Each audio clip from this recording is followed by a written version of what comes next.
Well, it's staying at zero because she's obviously political, and she's doing what Obama wants her to do.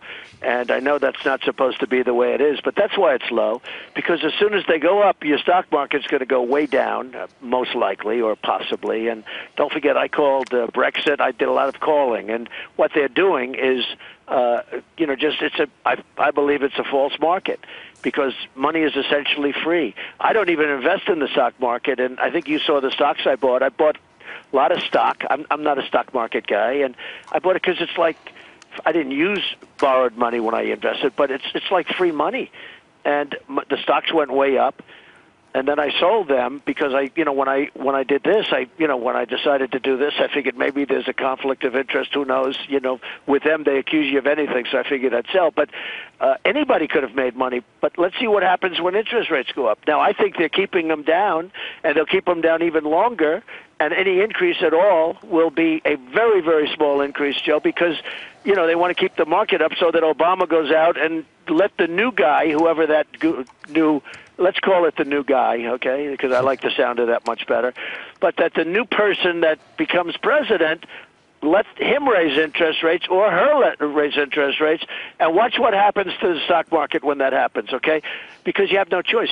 And the people that were hurt the worst are people that saved their money all their lives and thought they were going to live off their interest, and those people are getting just absolutely creamed. In other words, the ones that did it right, they saved their money, they cut down on their mortgages, they did all of the things, they did everything exactly right, and now they're getting practically zero interest on the money that they worked so hard for over 40 years.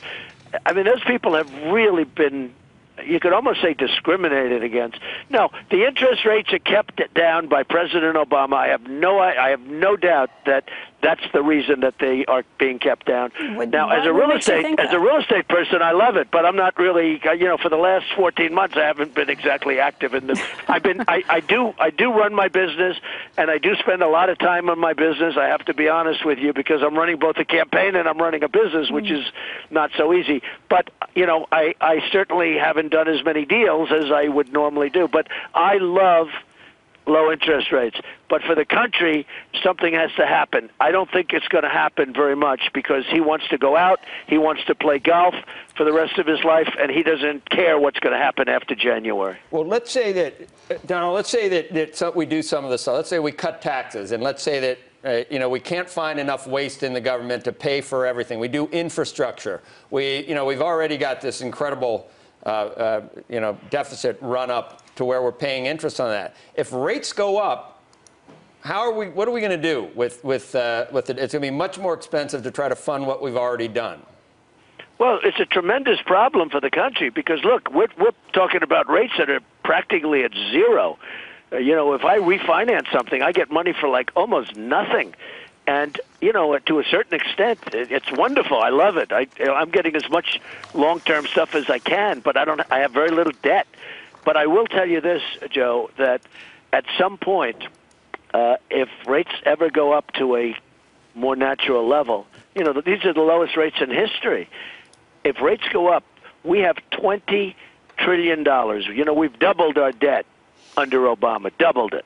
He's exactly, by the time he leaves, it'll more than have doubled in 8 years. So in 8 years, we've doubled what's happened over hundreds of years. I mean, think of it.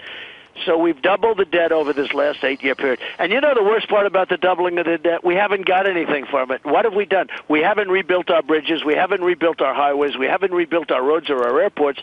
Our airports are a disaster. Our roadways and our tunnels are in danger. I mean, the whole thing is a mess.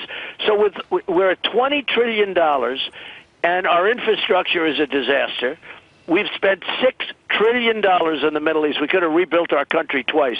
We spent $6 trillion in the Middle East because we're run by politicians that don't know what they're doing. They don't have a clue. And our country's in trouble. So think of it. It's one thing if we had 20 trillion, as crazy as that number is, but our roadways are new and our bridges are beautiful. Our bridges, many of them are in danger of falling down. You see the reports. And it's a very, very sad thing what's going on. So we have a country that needs massive investment, and at the same time, we're at $20 trillion. Hey CNBC fans, thanks for checking out our YouTube channel. Here you're going to find videos packed with all of the information that you need to be smarter about your finances. You can subscribe by clicking right here and click on all the videos around me or the I right here to watch the latest from CNBC. Thanks for watching.